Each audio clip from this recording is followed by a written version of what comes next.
Hello guys, আমি একটা ধাঁধা কমু, আপনারা সবাই মনোযোগ দিয়ে শুনবেন। আমি এক বন্ধুর বিয়াত গেছিলাম কুমিল্লা। মানে কাজের কাজ করি, কাজের সম্পর্কে আমার বন্ধু হয়ে গেছে, বিয়ার দাবা দিছিল, যে বিয়াত গেছিলাম। বন্ধু আমাদের 8খান বিয়া করছে, 9 নাম্বার বিয়া। বিয়া করে নিয়ে এসে বন্ধু তো জানা আছে যে বউ কীরকম হবে। তো বিয়ে শাদি করার পরে বাসর ঘরে বউ গেছে বউয়ের একটু বয়স বেশি।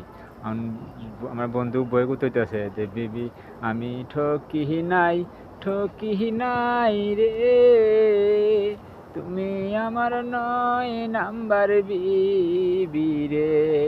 এখন বউ চিন্তা হইতেছে কে রে, জামাই আমাকে ঠকাইলো, আমি 9 নাম্বার বিবি, এখন জামাই কেমনে ঠকান যায়। এখন বিবি উত্তর হইতেছে যে আমি ঠকি নাই রে,